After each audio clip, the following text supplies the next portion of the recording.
pahina ng ating kasaysayan, may mga pangalang isinulat hindi lamang sa tinta, kundi sa dugo, pawis at sakripisyo. Sila ang mga bayaning mga taong humarap sa panganib, tumindig sa gitna ng kaguluhan, at nag-alay ng buhay para sa bayan.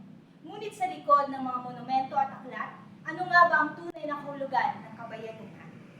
Sa dokumentaryong ito, sisilipin natin hindi lamang ang buhay ng ituturing ng bayani sa ating bansa, kundi pati na rin ang diwa at kabayanihan na patuloy na nananalitay sa puso ng bawat Pilipino. Ito ang Bayani at Kabayanihan, isang paglalakbay tungo sa pagkilala, pag-unawa, at pagdakila sa mga tunay na haligi ng ating pagkatao bilang isang bansa. Sa likod ng bawat pahina ng ating kasaysayan, may mga pangalang tumindig para sa bayan. Isa sa mga ito si Dr. Jose Rizal, isang alagad ng panulat na ginamit ang talino bilang sandata laban sa pananakot. Hindi siya lumaban gamit ang dahas, bagkus ang kanyang tinta ang naging bala at ang papel ang naging larangan ng digmaan. Sa paglipas ng panahon, unti-unting nagkaroon ng mga panibagong bayani na umusbong sa ating bansa. Katulad na lamang ng aming nakapanayam na si Ate Margie Oasnon, isang OFW, at si John Mark P. Mangusta, isang mag-aaral ng Pulangi Community College. Dito ay tinanong namin kung ano na nga ba ang masasabi nila sa konsepto ng bayani at kabayanihan sa kanilang propesyon bilang isang OFW at bilang isang mag-aaral.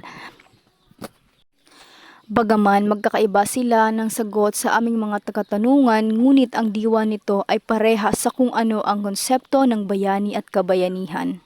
Po. Hello po. Hi. Marita. Hi. Good evening Marita, po. ano pa? Good evening. Para po kaninyo, ano po ba ang sakripisyo ng isang OFW para sa iyo, pamilya at sa bansa? O ang daming sakripisyo ng isang OFW. Unang-una ang malayo sa pamilya ang hirap, lalong-lalo na pagdating sa, ganitong usapan, ibabalik ko yung dati parang, sorry. Sige po. Okay lang po. Hirap. Basta mahirap talagang hirap. Opo. Pero, pero sa una lang, kasi, uuna kaya ako kadakil na, gusto pa katong, kaya uso sa social media, di ba? Opo. So, nakakausap ko, siyempre, pamilya ko, once a month, tapos pa kami nun through Skype, ang hirap, sabi ko, tatawag ako sa isang, 1 week before mag-message na ako, gano'n. So, yun ang unang-unang pinakamahirap sa akin, ang malayo sa pamilya. Tapos, siyempre, pagdating dito, ang daming hirap, alam mo yung hirap sa, puyat, pagod, yung mga ganon, yung mga talagang alam naman yun ng mga halo na siguro, tao, pamilya, yung mga pag alam na, nasa malayo ang kapamilya. Opo. Pero yun nga, sacrifice lang Yes po. sa buhay. Opo. So, sige po. Thank you po. So, sa second question po is, paano po ba hinaharap ang mga pagsubok at paghihirap bilang OFW at ano po ang nagbibigay sa inyo ng lakas upang magpatuloy?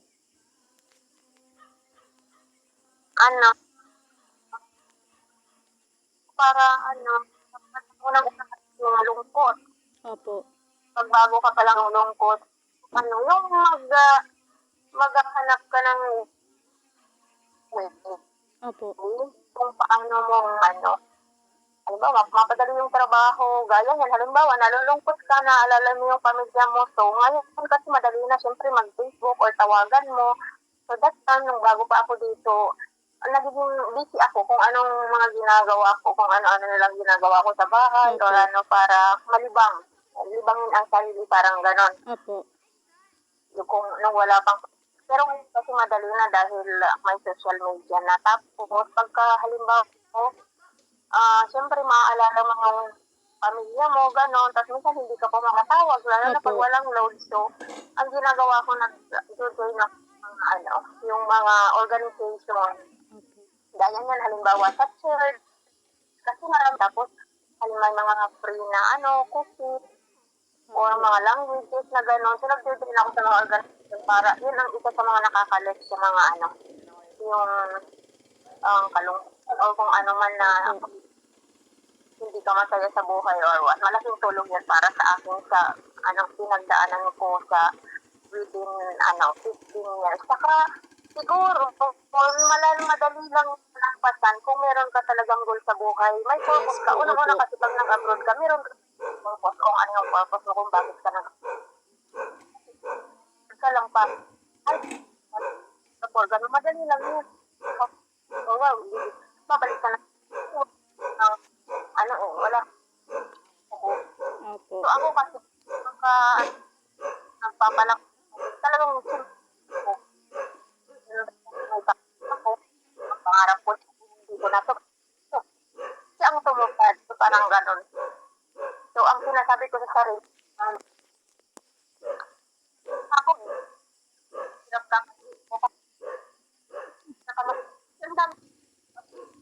Pero, hindi, makarata kasi maraming reason yung iba, nagkakaroon ng problema sa pamilya, yung pagdating ng medical, bumabagsak na, o yung iba hindi kaya ng lakas Opo. ng loob. Kasi kailangan talaga pag nag-abroad ka, malakas ang loob. So pag mahimo, ako hindi talagang kalakas ang loob, iyak. Lang kasi ako talaga na, Opo. sabi ko, makarating lang ako ng abroad, pero hindi ko naman talaga pinangarap abroad, ayaw ko. Kaya nga sabi Opo. ko, nag-aral din naman ako kasi ang dyan sa Pinas may age limit din ang mahirap eh. So, after ko ng mga mahirap na mag-apply eh. So, kailangan mag-apply ka, madali kang mag-apply, 18 to 25 years old, parang ganon. 30, so siyempre nanganak ako noon, 20.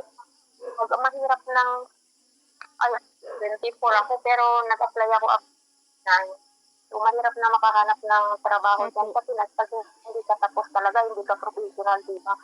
Unlike kasi dito sa Singapore, na na walang age limit, Opo. madali.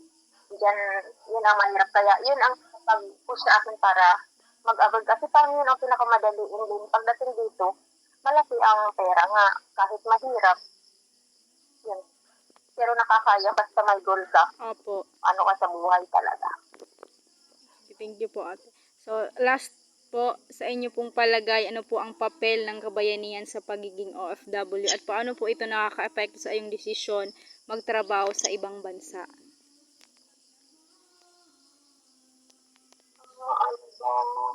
Kabataan, ano ba? Siguro, malaking epekto sa akin yung pagtrabaho ko sa ibang bansa kasi nababago yung ng pamilya mo. Opo. Malaking impact sa pamilya, Yes po. buhay. Kumbaga, masaya nga, pero kumbaga mabubuhay kayo ng ganang simple lang. Pero pag nag-abroad ka kasi yung mabibigay mo kung anong gusto mong ibigay sa kanila. Actually, hindi mo lang mabibigay yung yung needs. Yung mga kailangan, pati yung mga luho nga kung ibibigay mo, mabibigay mo talaga.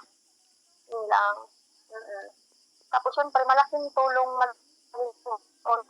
sa bansa, although marami din yung mga namimit na pero malaking tulong kasi yung mga remittances, Yes po. malaki yung tulong namin sa ating bansa. Opo. Thank you. Opo, thank you so much po, ate. Para sa iyo, ano ang kahulugan ng pagiging bayani bilang isang estudyante? Sa akin, ang pagiging bayani bilang isang estudyante ay hindi lamang nasusukat sa malaking gawa kundi sa araw-araw na pagsisikap at pagtupad sa mga tungkulin. Isang bayani na kung saan maituturing mong bayani ang isang estudyante kung mayroon siyang respeto sa kapwa at sa mga nakapaligid sa kanya. At ang kaalaman niya ay ginagamit upang makatulong sa kapwa at sa bayan.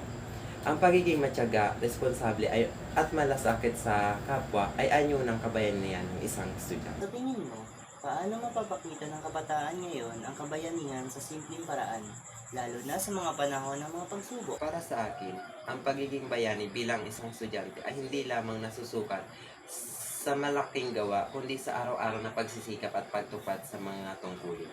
Isang bayani ang isang estudyante dahil nagsusumikap sa pag-aaral, nagpapakita ng respeto sa kapwa at ginagamit ang kanyang kaalaman hindi lamang para sa pansariling kapakanan, kundi para din sa bayan.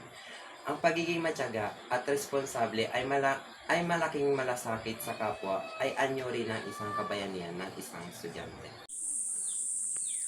Lumipas man ang napakaraming taon, nagkaroon man tayo ng mga panibagong bayani, ngunit nag-iisa lamang si Jose Rizal na tumindig para ipaglaban ang kalayaan ng ating bansa.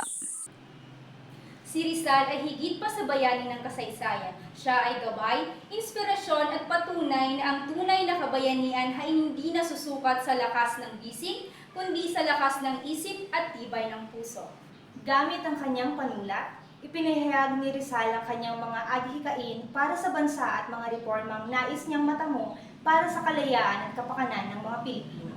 Sa kanyang mga nobela at pagsusulat, muling binuhay ni Rizal ang diwa ng kabayanihan na nagsisilbing gabay sa lahat ng Pilipino. Ang bayanihan ni Rizal ay hindi lamang nakatuon sa pagnanais ng kalayaan, kundi sa pag-anyaya na sa ating mga kababayan na magtiwala at manalig sa sarili. Sa kanyang mga gawa, ipinapakita ni Rizal ang tunay na lakas ng isang bansa ay matatagpuan sa sariling pangmamahal, sa sariling kakayahan at lakas ng loob. Sa kanyang mga akda, ipinagmalaki ni Rizal ang yaman ng ating kultura at mga tradisyon. Ipinakita niya sa buong mundo na ang ganda at halaga ng ating pagkakakilanlan bilang isang bansa. Siya ang unang nagtaguyod ng ating pambansang diwa at ipinakita sa atin ang kahalagahan ng pagiging tapat at mahalin ang ating mga ugat bilang mga Pilipino. Dr. Jose Rizal ay hindi lamang isang pangalan sa kasaysayan. Siya ay isang buhay na simbolo ng pagmamahal sa pamilya, bayan at sa ating sariling kakayahan. Ang kanyang kabayanihan ay patuloy nagsisilbing gabay sa ating mga Pilipino sa bawat hakbang ng ating buhay, upang patuloy na magtaguyod, magsikap at maglingkod para sa ating inang bayan. Ang kabayanihan ay hindi nasusukat sa laki ng pangalan, kundi sa laki ng puso. Sa paglipas ng panahon, ang diwa ng bayani ay patuloy na nabubuhay sa bawat Pilipino, sa salita, sa gawa at sa pusong handang maglingkod para sa bayan. Ang bayani ay hindi lamang nakakahon sa panahon. Sila ay patuloy na lumilitaw sa digmaan man o sa araw-araw na buhay. Sa bawat Pilipinong may pusong handang maglingkod, naroon ang diwa ng pagkabayanihan.